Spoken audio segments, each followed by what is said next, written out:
यह कहानी है राम भक्त हनुमान जी की।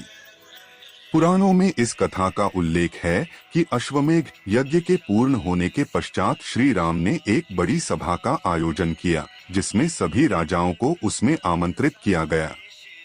सभा वाले दिन सभा में आए नारद जी के भड़काने पर एक राजा ने भरी सभा में ऋषि विश्वामित्र को छोड़कर सभी को प्रणाम किया। इससे ऋषि विश्वामित्र गुस्से से लाल हो उठे और ऋषि विश्वामित्र गुस्से से भर उठे और उन्होंने राम से कहा कि अगर सूर्यास्त से पहले श्री राम ने उक्त राजा को मृत्यु दंड नहीं दिया तो वो राम को शाप दे देंगे। श्राप के भयभीत होकर श्री राम ने उस राजा को सूर्यास्त से पहले मारने का प्रण ले लिया।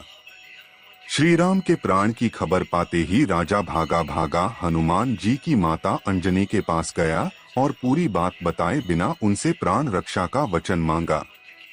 माता अंजनी ने हनुमान जी को राजा की जान बचाने का आदेश दिया। हनुमान जी ने श्री राम की कसम खाकर कहा कि कोई भी राजा का बाल भी बांका नहीं कर पाएगा। लेकिन जब राजा ने बताया कि श्री राम ने ही उन्हें मारने का प्रण किया है तो हनुमान धर्म संकट में फंस गए। हनुमान के सामने धर्म संकट खड़ा हो गया कि वो राजा के प्राण कैसे बचाएं। इसके लिए हनुमान जी ने एक युक्ति बनाई।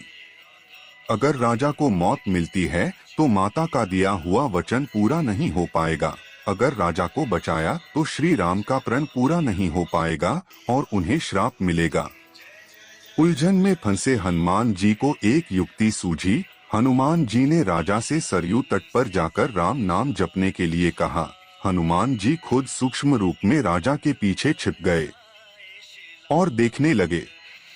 जब श्री राम राजा को खोजते हुए सरयू नदी तट पर पहुंचे तो उन्होंने देखा कि राजा राम राम जप रहा है।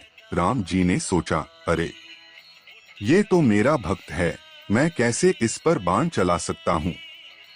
श्री राम महल को लौट गए और विश्वामित्र से अपनी दुविधा कही। विश्वामित्र अपनी बात पर अड़े रहे और श्री राम को फिर से राजा के प्राण लेने के लिए सरयू नदी के तट पर लौटना पड़ा।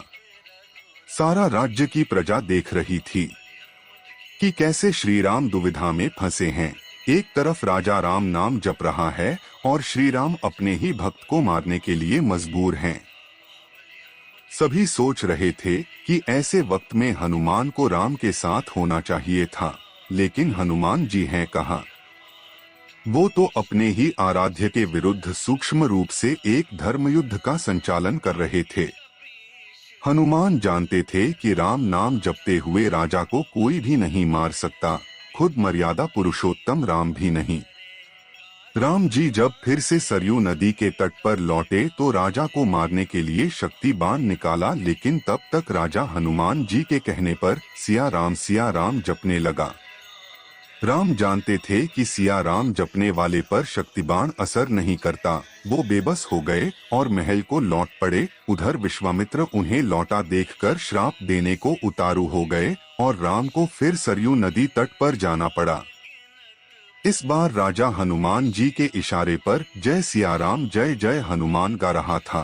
राम ने सोचा कि मेरे नाम के साथ साथ ये राजा शक्ति और भक्ति की जय बोल रहा है, ऐसे में मेरा कोई अस्त्र इसे मार नहीं पाएगा। इस संकट को देखकर श्री राम को मूर्छा आने लगी तो अयोध्या के साधु संतों में खलबली मच गई। तब ऋषि वशिष्ठ ने ऋषि विश्वामित्र को सलाह दी कि राम को इस तरह संकट में नहीं डालना चाहिए।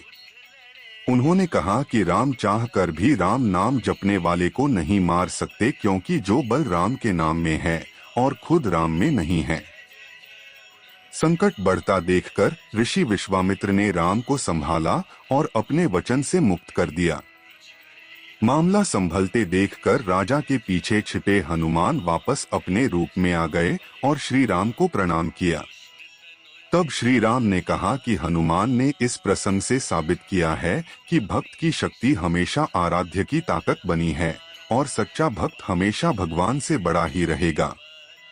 सच्ची भक्ति कभी बेकार नहीं जाती। भक्त और भगवान का रिश्ता हमेशा रहता है, बस जरूरत है सच्चे मन से प्रभु को याद करना। बोलो जय श्री राम जय हनुमान।